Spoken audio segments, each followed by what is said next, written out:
Hey everyone, Dr. Frunkey here with the final diagnosis on the Zero Tolerance 0606CF.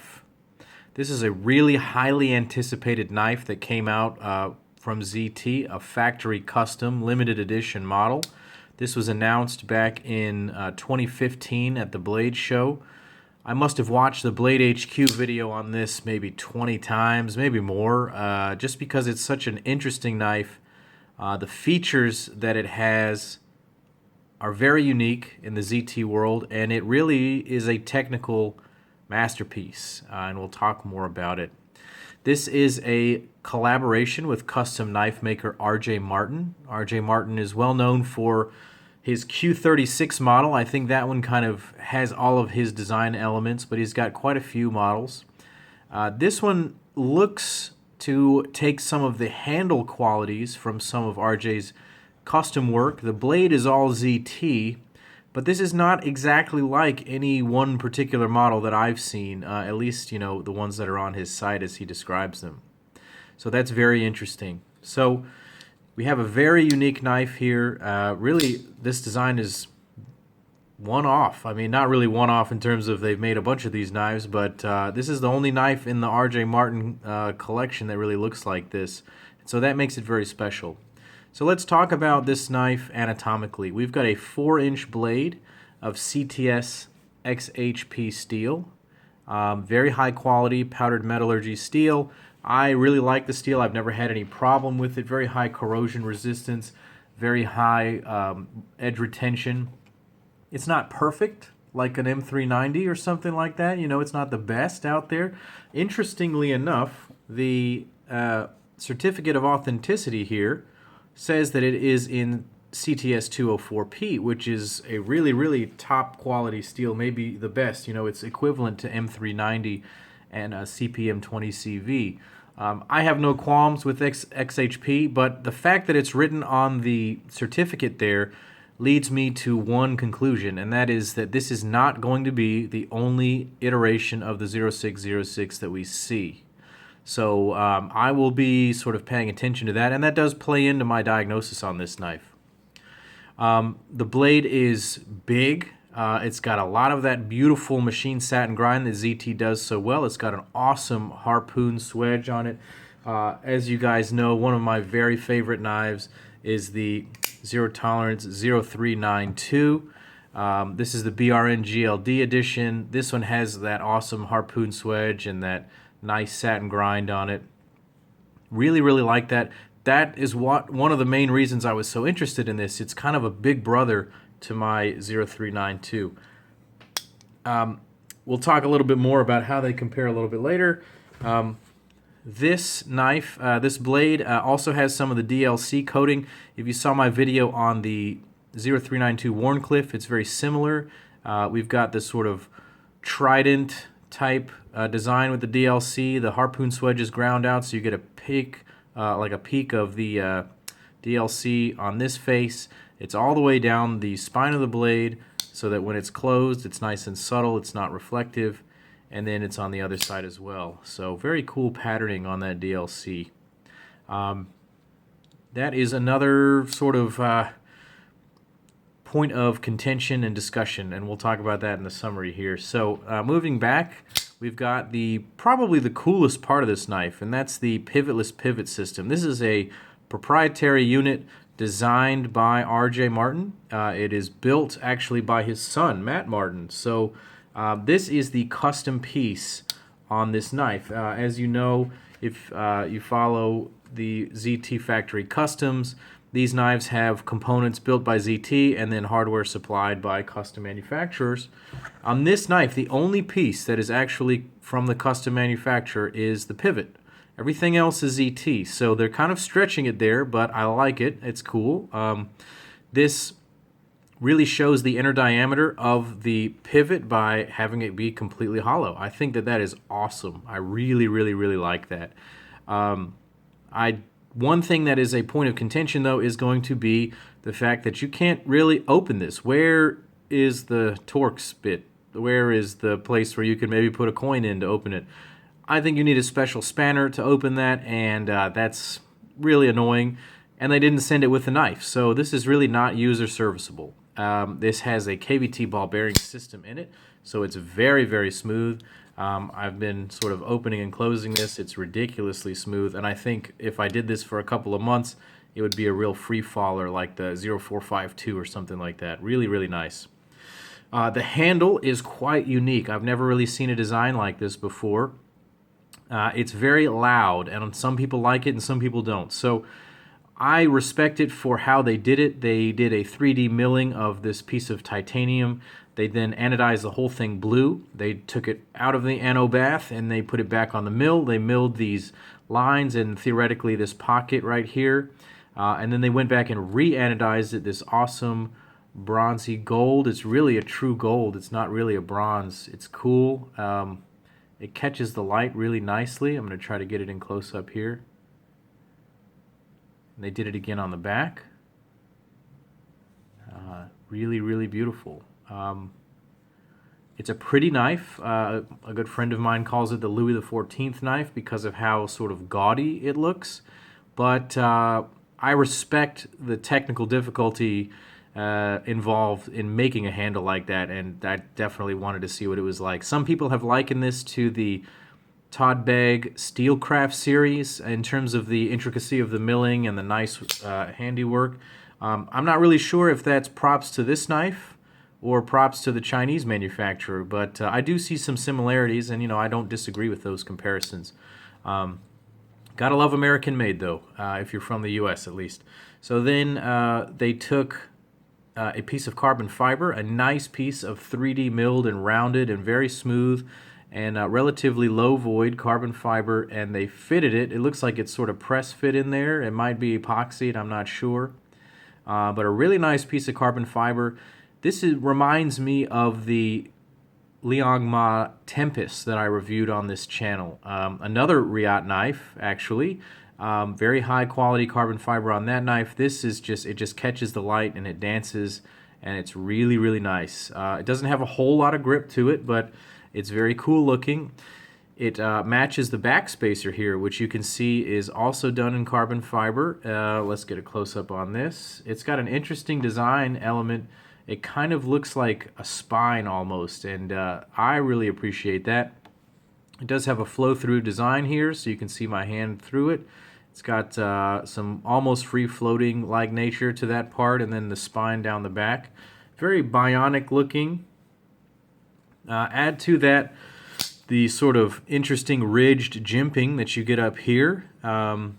It's interesting, to say the least. It looks cool, but it's not very sharp, and it doesn't grip particularly well. It does extend out onto the blade under this little thumb ramp, but again, see me, I'm just sliding my thumb freely over it. I suppose it provides some traction if you put the pad of your finger right on it, but sometimes the vector is more like this, and there's not a lot of traction like that. Secondarily, there's no forward finger choil. Some of you may know that I really enjoy having a forward finger choil. Here's my Curtis F3. This is awaiting a final diagnosis of its own. I've really been enjoying this, but the fact that it's got that gives me so much control when I'm cutting that I really enjoy that. Little update on this. I had a friend of mine put a Wicked Edge on there, mirror polished. Really, really nice. We'll talk about that later. Just a little cameo there. So this knife is really nice with the handle. It's ergonomic. It does fit in the hand. I have a large hand, and so it does fill my hand pretty well. It's 4.9 inches of handle here, 4 inches of blade, so you're right at about 9 inches in overall length, 8.9 inches. So let's talk about how this thing carries then, since we're talking about the size.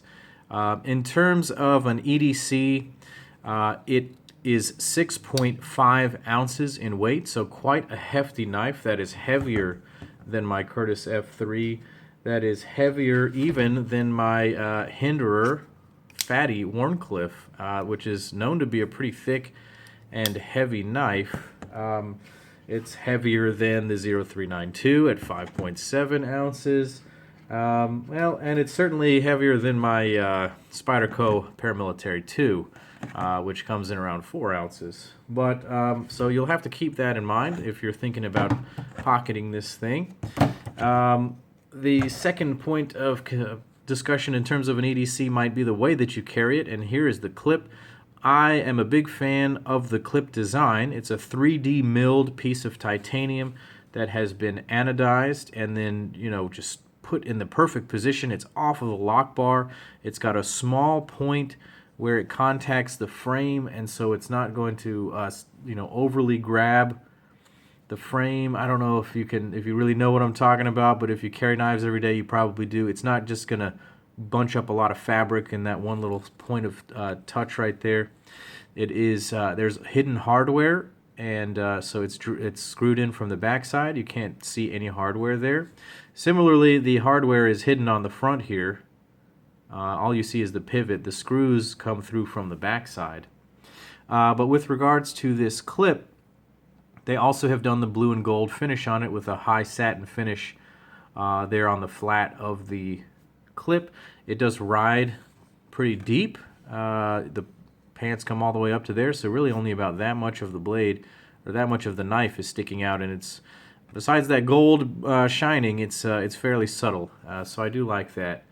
One problem I have with the clip is similar to the problem that I had actually with that Riot Torrent, the Liangma Torrent. This point is a little bit sharp. So if you're like me and you like to pull on the clip a little bit to make sure it sits snug in the pocket, it can be a little bit painful. It's not nearly as bad as that knife was. You can figure out how to kind of like put your hand on that surface, so it's not terrible. You get used to it. I do like that they blacked the hardware on this side. It does match the pivot. It matches the DLC, and it matches the carbon fiber pretty well, so there's a unified theme there. It has a steel lock bar insert, and it's really pretty neat looking. If you look in there, let me get a light. I'm going to bring in my jet beam here. Ooh, that's really bright. So it's got the over travel stop. It's got the ceramic ball bearing D10. I think it's ceramic anyways. Steel lock bar insert. Cool. What else? We got the back spacer here.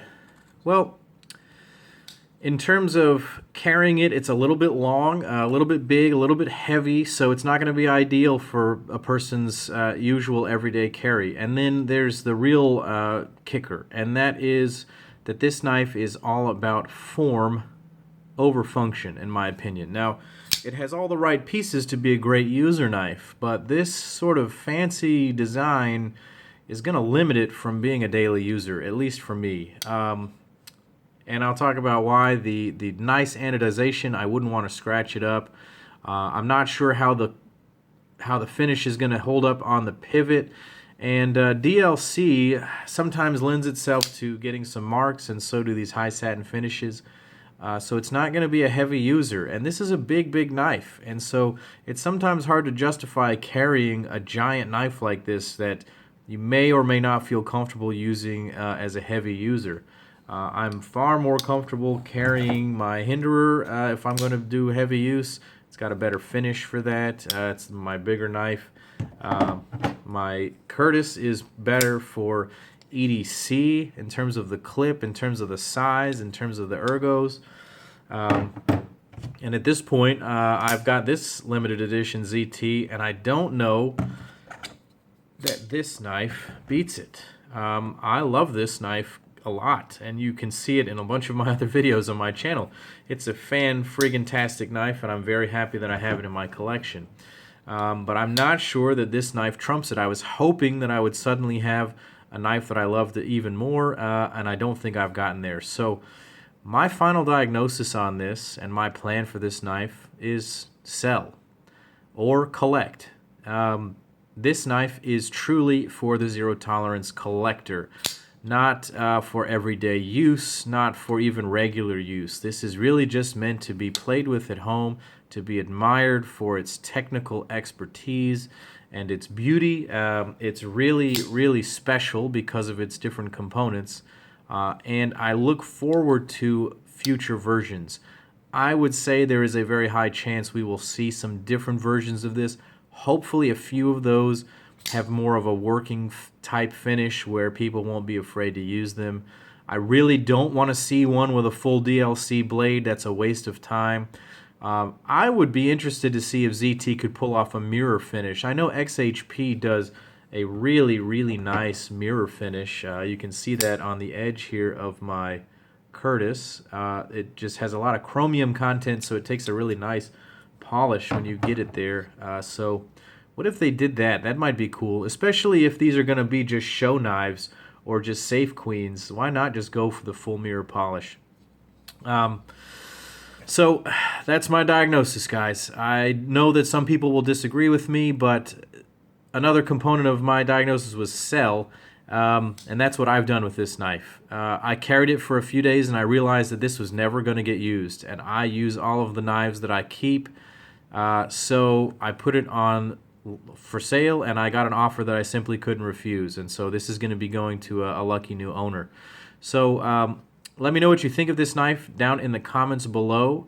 Maybe let me know what kind of combinations you might like to see. If they do another version or 6 of these, what combos would you like to see? Personally, I might like to see a darker handle, maybe like a dark wash handle, maybe a darker ano on this, like a dark bronze, or even, you know, full-on dark washed without this milling pattern. I'm not sure that the carbon fiber is really necessary. Aesthetically, I don't really know if it adds to the knife or not. Let me know what you think about that down below. I could do without it. I could do with a full carbon fiber scale on this, like ZT does so well with some of their other knives. So I'd like to see a black and green. I might even like to see something similar to the BRN GLD. Do it in a brown and gold. I don't know. But this one is going to go. So if you like my videos, click like and subscribe, guys. I'm having a whole lot of fun doing this, and let me know what you think down below. As always, this is Dr. Frunkey saying take care.